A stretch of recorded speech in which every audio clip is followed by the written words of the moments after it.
sekarang ada di Mesir.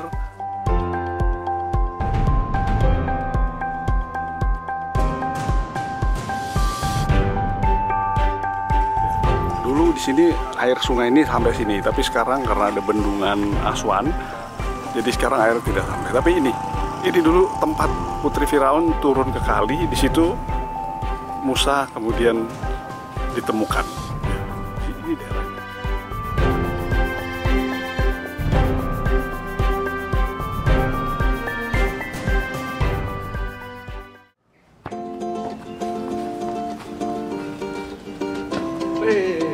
Anak-anak, wah kalian lagi main bola ya? Sini, kumpul sini. Gimana kabar kalian? Baik, Paman. Hari ini kita mau mendengarkan satu kisah, ya. Sebelum kisah ini kita dengarkan, adik-adik di rumah, jangan lupa video ini di Like, subscribe, komen, dan share. Adik-adik, kita di beberapa video sebelumnya sudah mendengarkan kisah dari kitab Kejadian. Terakhir kita mendengar kisah Yusuf yang ada di Mesir. Lalu di sana keturunan Yusuf berkembang menjadi sangat banyak.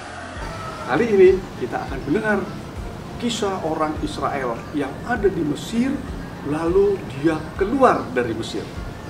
Siapa yang membawa mereka keluar dari Mesir? Kita ikuti cerita selengkapnya, ya. Aku sahabatmu, kamu sahabatku. Teman-teman, dalam video sebelumnya diceritakan bahwa Yusuf menjadi penguasa di Mesir. Setelah Yusuf meninggal, seluruh penduduk Mesir turut berduka cita. Orang-orang Ibrani bertambah banyak dan menjadi bangsa yang kuat di Mesir. Teman-teman, Raja Firaun merasa takut kalau orang-orang Ibrani akan melawan kekuasaannya. Karena itu, ia menjadikan semua orang Ibrani sebagai budak.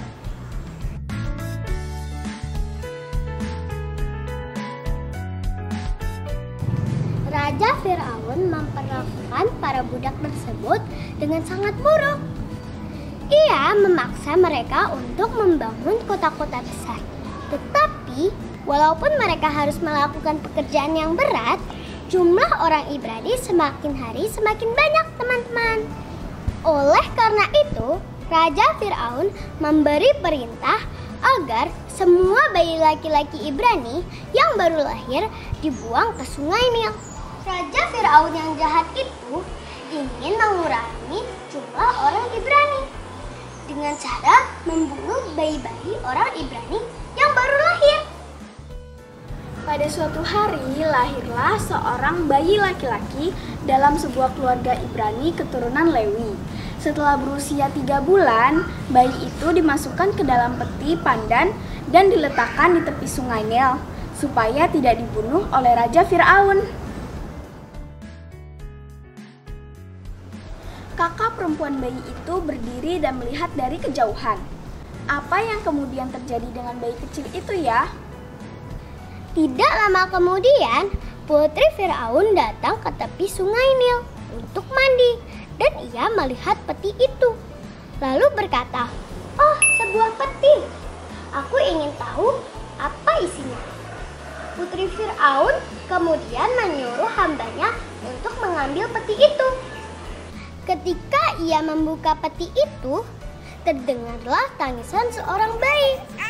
"Pasti ini bayi orang Ibrani," seru Putri Firaun.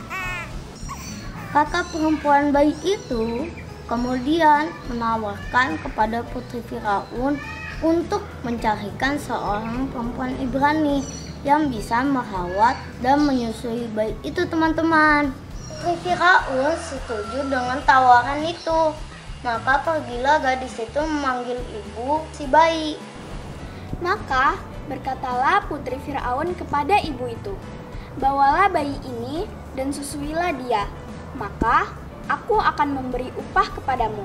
Kemudian perempuan itu mengambil bayi itu dan menyusuinya. Setelah besar, bayi itu dibawa kepada Putri Firaun. Kemudian Putri Firaun mengangkat bayi itu menjadi anaknya dan menamainya Musa. Teman-teman, apa arti nama Musa? Temukan jawabannya di video kami berikutnya. Nah, adik-adik, jawaban dari pertanyaan tadi dapat adik-adik temukan dalam video Bible Story for Children berikutnya. Jangan lupa baca kitab suci, doa tiap hari. Aku sahabatmu, kamu sahabatku. Sampai jumpa.